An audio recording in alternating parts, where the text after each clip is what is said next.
नमस्कार, स्वागत है आपका रिपोर्टर साहब पर। इस वक्त मैं मौजूद हूँ प्रदेश की सबसे बड़ी राजस्थान यूनिवर्सिटी पर, क्योंकि बीते 4 दिनों से यहाँ पर बैठे हुए हैं राजस्थान के भावी प्रशासनिक अधिकारी। उस मांग को लेकर जो बहुत जायज़ है, और उतनी जायज़ है कि जब सत्ता में जो पार्टी है वो जब विपक्ष में हुआ करती थी तब वो दावा करती थी कि हम आरपीएससी को भंग करवा कर रहेंगे। और आप वो पोस्टर भी देख सकते हैं, सामने की तरफ आपको नज़र आ रहा होगा, जिसमें ये कांग्रेस वाले सीपी जोशी नहीं बल्कि भाजपा वाले सीपी जोशी हैं, जो कह रहे हैं कि भाजपा की सरकार बनते ही आरपीएससी को भंग करवाया जाएगा।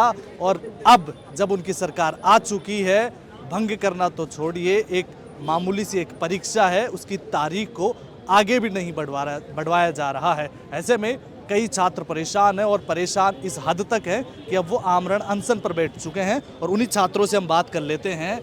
क्या नाम है आपका? मेरा नाम रामनिवास चौधरी है। तो रामनिवास जी, अनशन पर हैं आप? हाँ जी बिल्कुल, मैं अन्न और जल मैंने सब त्याग दिया है। तो एक परीक्षा के लिए अन्न और जल त्याग दिया आपने?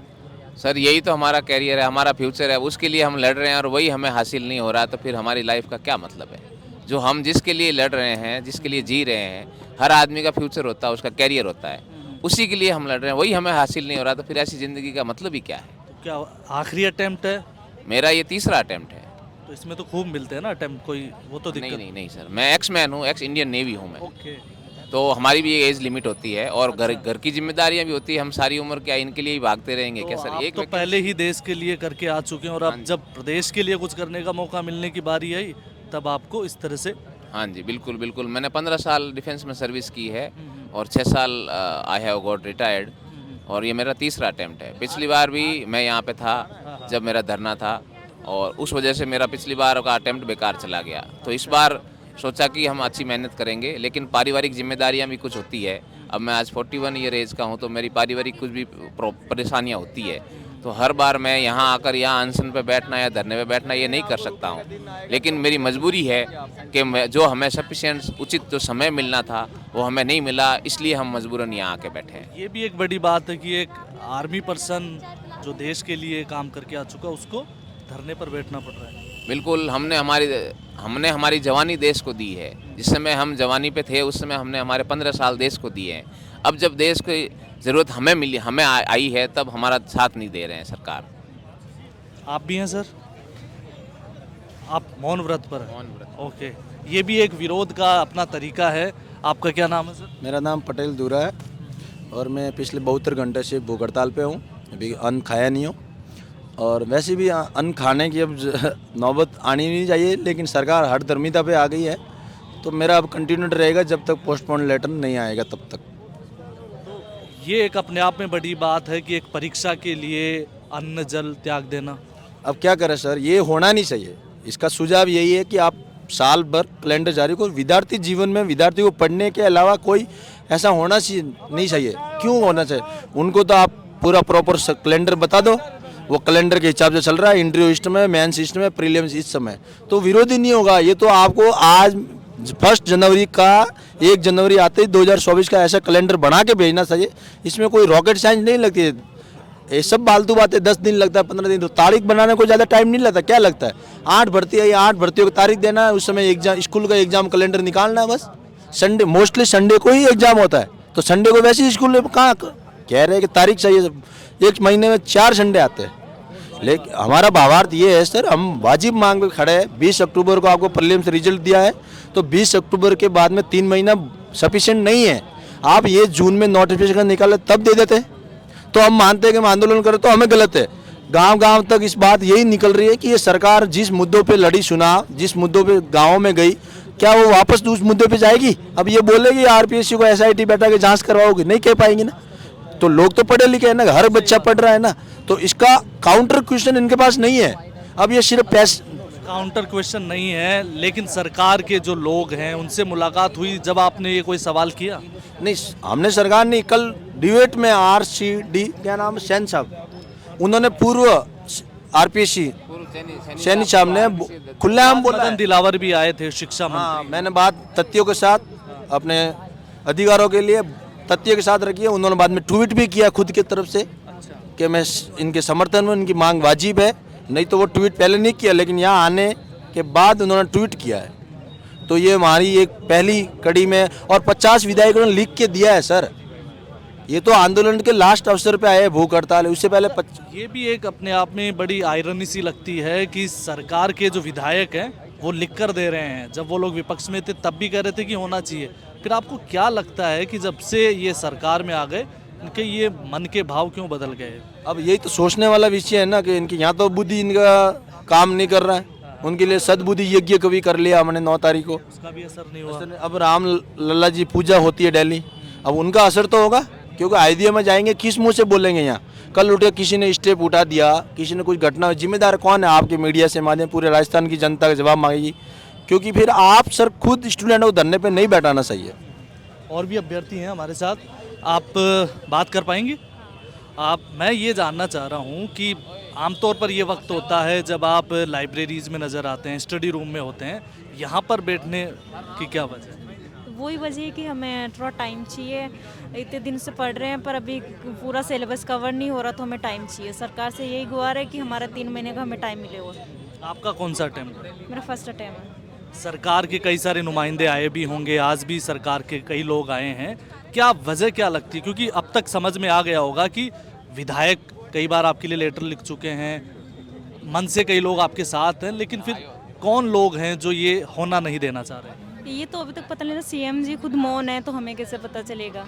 हम तो अपना वो कर रहे हैं, तो मुद्दा रख रहे हैं, देखते हैं वो क्या करते हैं। वो एक ओटीएस का टेलीग्राम ग्रुप को लेकर भी चर्चाएं चली थी, उसको लेकर आपको कुछ लगता है कि कहीं ना कहीं गड़बड़ हुई है? हाँ है, वो तो पहले पता चल गया। उन्होंने जून में ही डाल दिया था कि 27-28 जनवरी को एग्ज़ाम होगा, तो उनको कैसे पता फिर? जब विज्ञप्ति नोटिफिकेशन नहीं आया सर, नोटिफिकेशन से पहले किसी बंदों के ग्रुप पे, उसमें 3000 लगभग वो कैंडिडेट जुड़े हुए हैं, उसमें अगर पता चल जाए कि इस दिन प्री होगा, इस दिन मेंस होगा, जब बच्चों को, तो हमारे को तो ये नहीं पता था कि आरएस की वैकेंसी आएगी भी क्या। उसके बाद अगस्त में नोटिफिकेशन आया, 1 अक्टूबर को प्री एग्ज़ाम हुआ, 20 अक्टूबर को प्री का रिजल्ट आया। उसके बाद उस नाइट जो प्री रिजल्ट आया, उस दिन डेट डिसाइड हुई कि आपको 27-28 जनवरी को हम मेंस करवाएंगे।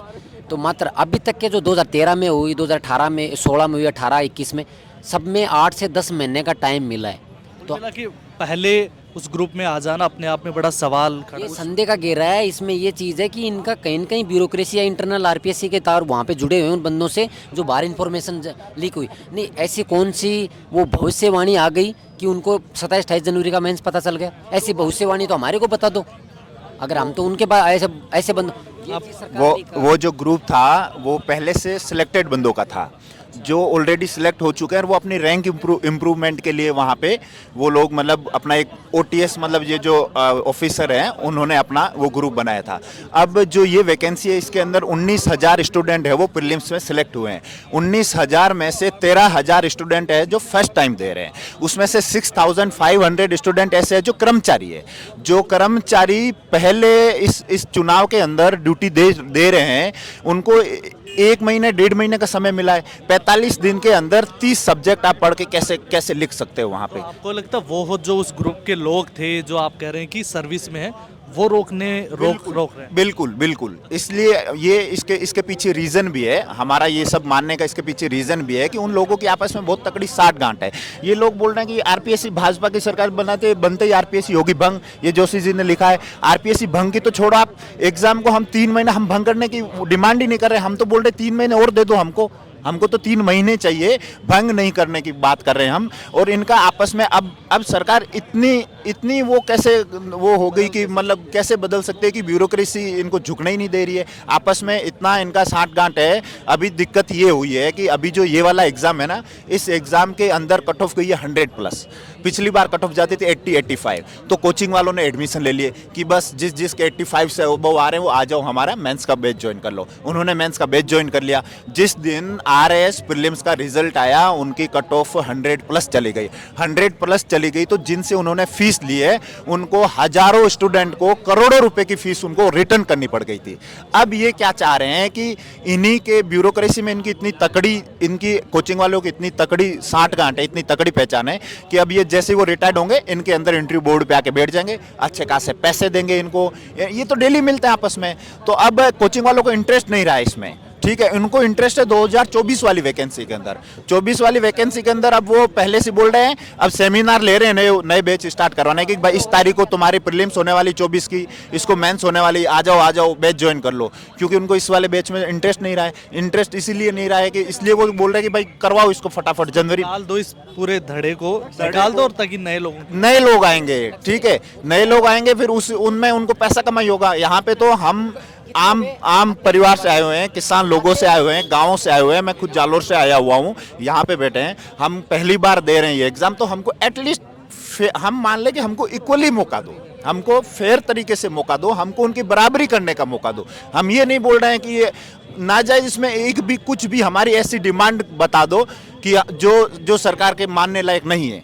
हमको तो बराबरी का मौका दो। जो बंदे 13,000 पहली बार दे रहे हैं, 19,000 में से मतलब कि 5-6 हज़ार स्टूडेंट ऐसे वो है जो पहले से सर्विस में बैठे हैं, वो अपनी रैंक इंप्रूवमेंट के लिए, किसी को एसडीएम बनना है, किसी को कुछ बनना है, इसलिए दे रहे हैं। तो वो पहले से दे चुके हैं, मतलब उनको पहले से सिलेबस हो रखा है, उनका पहले से सब कुछ तैयार है चीज़ें। अब उनको तो क्या करना है, जाके बैठना है और वही सिलेक्ट और होंगे। उसमें जो कोचिंग चलाने वाले जो लोग हैं वो पूरी तरह से, आपका ये कहना है? हाँ। बिल्कुल। और भी लोग हैं, मनोज भाई, जो बेरोजगारों के साथ लंबे समय से जुड़े हुए हैं। 4 दिन से ये धरना है और महीने भर से ये लगातार आंदोलन है। अब क्या, क्योंकि बैठने भर से तो काम चलने वाला है नहीं। देखो, सरकार छात्रों के धैर्य की परीक्षा ले रही है।